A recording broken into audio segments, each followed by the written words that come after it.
അച്ഛനും പോയില്ലേ?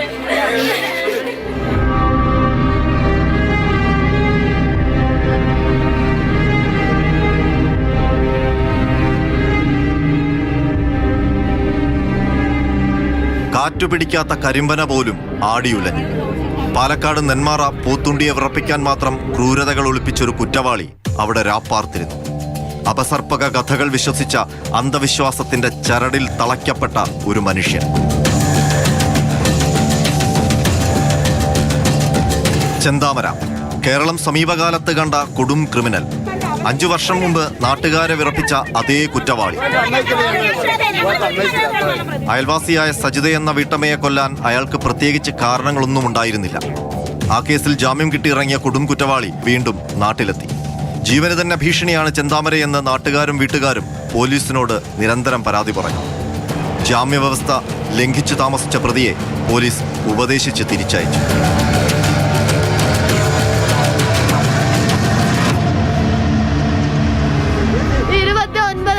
ഡിസംബർ 29-ാം തീയതി ഞാൻ വന്ന് പരാതി കൊടുത്തതാ. ഭീഷണിപ്പെടുത്തണ എനിക്കും കൂടി പേടിയായി പറഞ്ഞിട്ടാണ് ഞാൻ വരാത്തത്. അതുകൊണ്ടാണ് ഞാൻ ഇന്നലെ എൻ്റെ അച്ഛൻ വന്നതാ. എനിക്ക് പേടിയായി പറഞ്ഞതുകൊണ്ട് മാത്രം ഞാൻ വരാതിരുന്നത്. ഞാനും വന്നതാണെങ്കിൽ ഇപ്പൊ ഇതന്നെയല്ല എൻ്റെ അവസ്ഥ. പിടിച്ചിട്ട് ജയിലിൽ കൊണ്ടുപോയിട്ട് 4 വർഷം ഇരുത്തും. അതാണ് നടക്കണത്. എൻ്റെ അമ്മയ്ക്ക് അതല്ല അവസ്ഥ ഉണ്ടായത്. ഇപ്പൊ എൻ്റെ അച്ഛൻ അതല്ലേ ഉണ്ടായത്.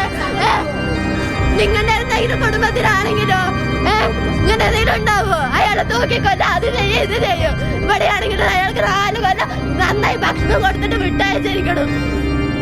ഞങ്ങളുടെ കണ്ണീരിന് വിലയില്ല.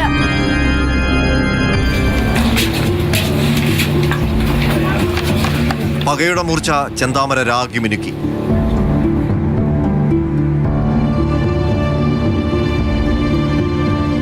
തിങ്കളാഴ്ച ഉച്ചയ്ക്ക് ബോയൻ കോളനിയിൽ അയാൾ വീണ്ടും ചോരയൊഴുക്കി. വീട്ടിലേക്ക് വരികയായിരുന്നു സജിതയുടെ ഭർത്താവ് സുധാകരനും 75 വയസ്സുകാരിയായ സുധാകരന്റെ അമ്മ ലക്ഷ്മിയും. കൊല്ലാൻ വേണ്ടി മാത്രം വാങ്ങിക്കരുതിയ കൊടുവാൾ കൊണ്ട് മരണമുറപ്പിച്ച് അയാൾ വെട്ടി.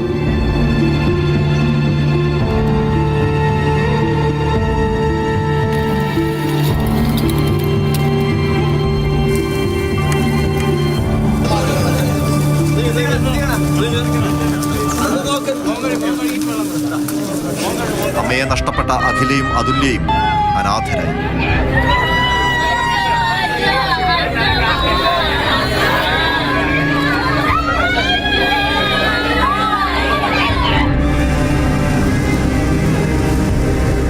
അമ്മയെങ്കിലും പോയി, ഇനി അച്ഛനെങ്കിലും ഉണ്ടാവുമെന്ന് വിചാരിച്ചിട്ട് അച്ഛനും പോയി. അച്ഛനെയും കൊന്നു.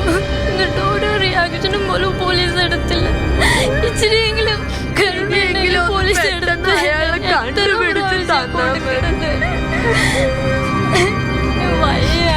ഇരട്ടക്കൊലയ്ക്ക് ശേഷം അയാൾ വീട്ടിലേക്ക് പോയി. പരിശോധനയ്ക്കെത്തിയ പോലീസിന് കിട്ടിയത് പാതിയൊഴിഞ്ഞ വിഷക്കുപ്പിയും ആയുധങ്ങളും.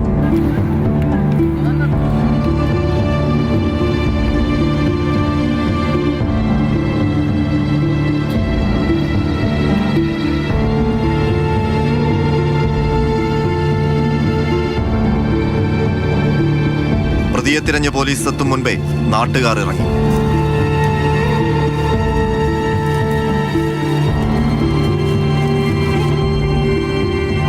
നാടിനോട് ചേർന്ന് കിടക്കുന്ന വനമേഖല മനപ്പാഠമായ പ്രതി ഇത്തവണയും കാടുകയറി.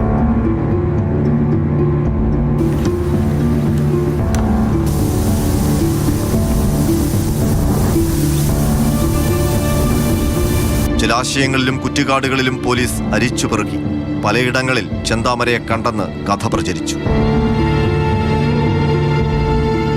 2 രാത്രിയും 2 പകലും ചെന്താമരയെന്ന ഭീതി നാടാകെ പരന്നു.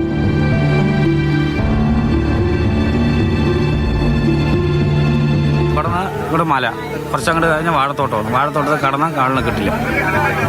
നമ്മൾ ആ വനമേഖല തിരയുമ്പോൾ ആ വനമേഖലയുടെ സൈഡ് കൂടെയുള്ള വഴിയാണത്. അപ്പോൾ ആ വനമേഖല തിരയുമ്പോൾ ചിലപ്പോൾ സ്വാഭാവികമായിട്ട് ഇതിലേക്ക് കയറിയാലും ഇങ്ങോട്ട് വരാം. പുള്ളിക്ക് നമുക്കൊരു വളഞ്ഞ എവിടേക്ക് പോകാൻ പറ്റാത്ത ഒരു സ്ഥലമാണ്. പിന്നെ എങ്ങനെ പോയി എന്നറിയില്ല, ഒരു സംശയമാണ് ഇപ്പോഴും പറയുന്നത്. പക്ഷെ അങ്ങനെ ആര് പറഞ്ഞാലും ആരെങ്കിലും കണ്ടാൽ വിടിയല്ല, അത്രയ്ക്ക് എല്ലാവർക്കും ഇവിടേക്കുള്ളവർക്ക് വരികയുള്ളൂ. ആരാണ് അയാളെന്ന ചോദ്യങ്ങൾക്കുള്ള ഉത്തരങ്ങൾ ഈ മണിക്കൂറുകളിൽ തെളിഞ്ഞു. വർഷങ്ങൾക്ക് മുൻപ് പിണങ്ങിപ്പോയ ഭാര്യയെ ചൊല്ലി അയാൾ സുധാകരന്റെ കുടുംബവുമായി കലഹിച്ചു. ഞാൻ ജനലിൽ കൂടെ അയാൾ എൻ്റെ വീട്ടിലേക്ക് നോക്കും. ഇന്നലെ രാവിലെ കാറിച്ച് തുപ്പുകയും 5 മണിക്ക് ഞാൻ എണീച്ചപ്പോൾ തന്നെ എണീറ്റ് പോയി കുളിക്കാൻ പോയിട്ട് വന്നു.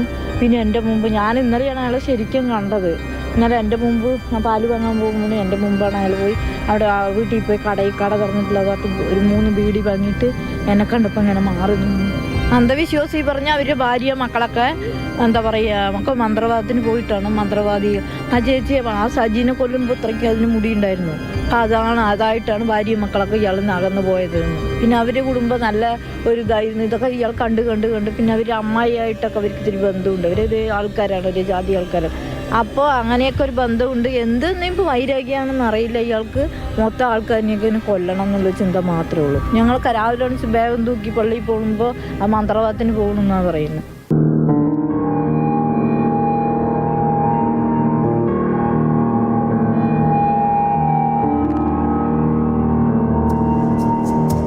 മുടി നീട്ടി വളർത്തിയ സ്ത്രീകളാണ് അയാളുടെ പ്രശ്നങ്ങൾക്ക് കാരണമെന്ന മന്ത്രവാദിയുടെ വാക്ക് വിശ്വസിച്ച ക്രിമിനൽ.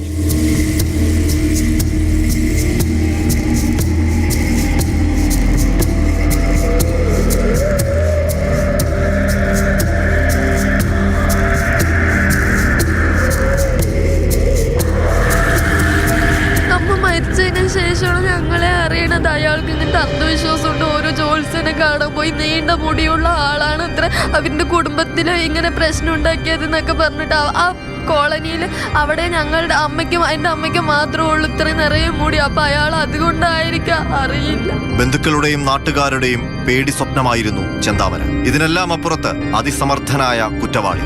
അയാളെ കഴിഞ്ഞ പ്രാവശ്യം കൊല ചെയ്തിട്ട് ആ തൂണി തന്നെ കടന്നു. ഞാൻ കല്ലെടുത്തിട്ടിട്ടും അയാൾ അനങ്ങില്ല. കഴിഞ്ഞ പ്രാവശ്യം ഇതേ തെരച്ചിൽ ഞങ്ങൾ ഉണ്ടായിരുന്നു. അതുകൊണ്ടാണ് ഞാൻ പറയുന്നത്. കഴിഞ്ഞ പ്രാവശ്യം ഒരു ഗുഹയിലായിരുന്നു എന്ന് പറയുന്നു. ഗുഹയിലും ഒന്നും അല്ല സാറേ. അയാൾ ഞങ്ങൾ ഇട്ട തൂനിയിൽ കല്ലെട്ടി ഏറ്റിയിട്ട് അവിടെ നാനങ്ങാണ്ട് കടന്ന വ്യക്തിയാണ് അയാൾ. എത്ര നേരം കടന്നു? അങ്ങനെ ഒരുപാട് സമയം കടന്നു. ഞങ്ങളെ 200 പേര് തെരഞ്ഞു. അതിൽ കല്ലേറ്റി എടുത്ത് ചെന്താമരൻ്റെ അവൻ കടന്ന സ്ഥലത്തടത്ത് വിട്ടിട്ട് അടക്കം അയാൾ എണിച്ചിട്ടില്ല. കപ്പടച്ച് കടന്നു. പിന്നെ 12 മണി 1 മണിയാകുമ്പോഴാണ് അവന്റെ വെച്ചപ്പോഴാണ് എൻ്റെ വീട്ടിൽ പോയത്. സജിതയെ കൊന്ന് ജാമ്യത്തിലിറങ്ങി സെക്യൂരിറ്റി ജോലിക്കാരനായി കോഴിക്കോടും തൃശ്ശൂരുമൊക്കെ ജോലി ചെയ്യുമ്പോഴും സുധാകരന്റെ കുടുംബത്തെ വകവരുത്താൻ അയാൾ തീരുമാനിച്ചിരുന്നു. അയാൾ പോകുമ്പോൾ എൻ്റെ ഓർമ്മയ്ക്ക് വെച്ചോ എന്ന് പറഞ്ഞ് തന്നിട്ട് പോയതാണ്. അല്ലാതെ എനിക്ക് അയാൾ കൊലപാതകമാണ് എന്താണെന്ന് എനിക്കറിയാം. അയാളുടെ സ്വഭാവം പറഞ്ഞാൽ അത് പ്രത്യേകതരം ക്യാരക്ടർ. അതൊന്നും നമുക്കറിയില്ല. എന്താ ഒന്ന് പറഞ്ഞ രണ്ടിനെ അയാൾ എന്താ പറയുക, ഒരു കൊട്ടേഷൻ ടീമിനെ പോലെ അയാൾ സംസാരം. അതുകൊണ്ട് അധികം സൗഹൃദങ്ങൾ ഞാൻ വെക്കില്ല. എന്താട്ടാ ഞാൻ ഇങ്ങനെ ഇവിടുന്ന് വണ്ടി കിടക്കുകയാണെങ്കിൽ ഞങ്ങൾക്ക് അവിടെ ഞാൻ നിൽക്കുകയാണെങ്കിൽ ഇയാൾ ഇവിടെ തന്നെ എനിക്ക് വിളിച്ച് പറയും, ഇന്ന നമ്പർ ഇത്ര നമ്പർ വണ്ടി വരുന്നുണ്ട് എന്ന് ഓഫീസിൽ വിളിച്ച് പറയാം. ഞങ്ങൾ വിളിച്ച് പറയും. അങ്ങനെ ഒരു കമ്മിറ്റ്മെൻ്റ് അല്ലാതെ വേറെ ഒന്നുമില്ല. ഇത് കൊലക്കേസിൽ ജാമ്യത്തിലിറങ്ങിയ ആളാണെന്നൊക്കെ പറഞ്ഞിട്ടുണ്ടായോ? അത് അയാൾ ഇവിടെ വന്ന ശേഷം എന്നോട് പറഞ്ഞത്. എന്താ കേട്ടാ, ഒരു ദിവസം ഞങ്ങളങ്ങനെ ബന്ധപ്പെട്ടപ്പോൾ അങ്ങനെ പറഞ്ഞു, അങ്ങനെ ഒരു സംഭവം ഉണ്ട്, ഞാനിങ്ങനെ ഒരു കേസിൽപ്പെട്ട് അങ്ങനെ ജയിലിൽ കിടന്നിട്ട് വന്നാണ് എന്നൊക്കെ പറഞ്ഞു. അപ്പോൾ ഞാൻ പറഞ്ഞു എന്താ കാരണം ചോദിച്ചപ്പോൾ ഇങ്ങനെ ചെറിയൊരു എൻ്റെ വളർച്ചനെ താത്താൻ വേണ്ടി ഇങ്ങനെ ഒരാൾക്കാർ ചെയ്തു, തൊട്ടുകൂട്ടുകാർ ചെയ്തു. അപ്പോൾ അതിനെയാണ് ഒരാളിനെ ഞാൻ തട്ടിയത്. ഇനി 2 കൂടി ഉണ്ട്, അതിനും കൂടി ഞാൻ പൂച്ചിട്ട് മരിക്കുള്ളത് കണ്ട പുള്ളി പറഞ്ഞ് പോയത്. ജില്ലയും സംസ്ഥാനവും കടന്നുള്ള തിരച്ചിലിനൊടുവിൽ പോലീസ് ഒന്നുറപ്പിച്ചു, ചെന്താമര നാടുവിട്ടിട്ടില്ല. ഡ്രോൺ ഉപയോഗിച്ചുള്ള പരിശോധനയും ജീപ്പുകളുടെ പാച്ചിലുമെല്ലാം കാടിനുള്ളിലിരുന്ന് അയാൾ അറിഞ്ഞു. അയാളിലെ വിശപ്പ് പോലീസിന് വഴികാട്ടി. മറ്റൊരു സ്ഥലത്ത് നാട്ടുകാർ തിരയുന്നതിനിടെ അർദ്ധരാത്രിയോടെ നെന്മാറ സ്റ്റേഷനിലേക്ക് ചെന്താമരയെ എത്തിച്ചു.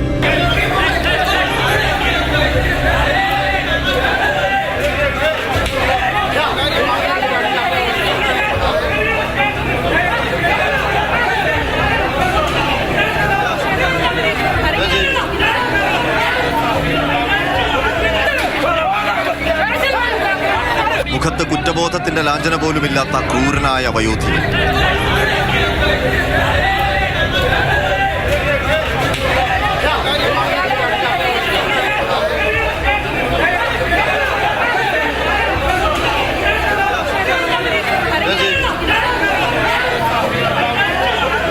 നാട്ടുകാരുടെ കയ്യിൽ ചെന്താമരയെ കിട്ടിയിരുന്നെങ്കിൽ എന്ത് സംഭവിക്കുമായിരുന്നു എന്നത് നെന്മാറ പോലീസ് സ്റ്റേഷനിൽ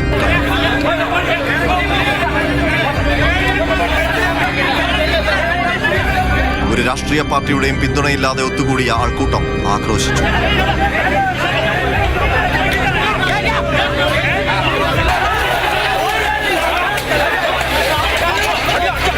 അതുവരെ തിരച്ചിലിനൊപ്പമുണ്ടായിരുന്ന നാട്ടുകാരെ പോലീസ് തല്ലിയോടിച്ചു.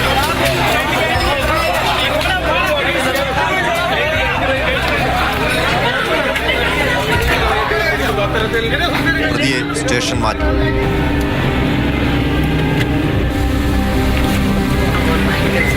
ഒരു കൂസലുമില്ലാതെ ചെന്താമര പോലീസ് സ്റ്റേഷനിൽ ഉണ്ടുറങ്ങി.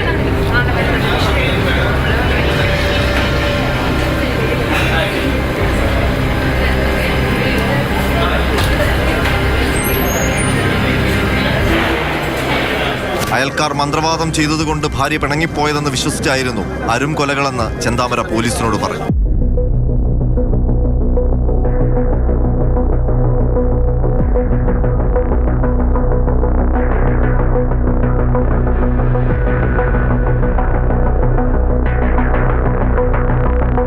ചെയ്തുകൂട്ടിയ ക്രൂരതയിൽ സന്തോഷവാൻ, തീരാത്ത പകയും സംശയരോഗവും.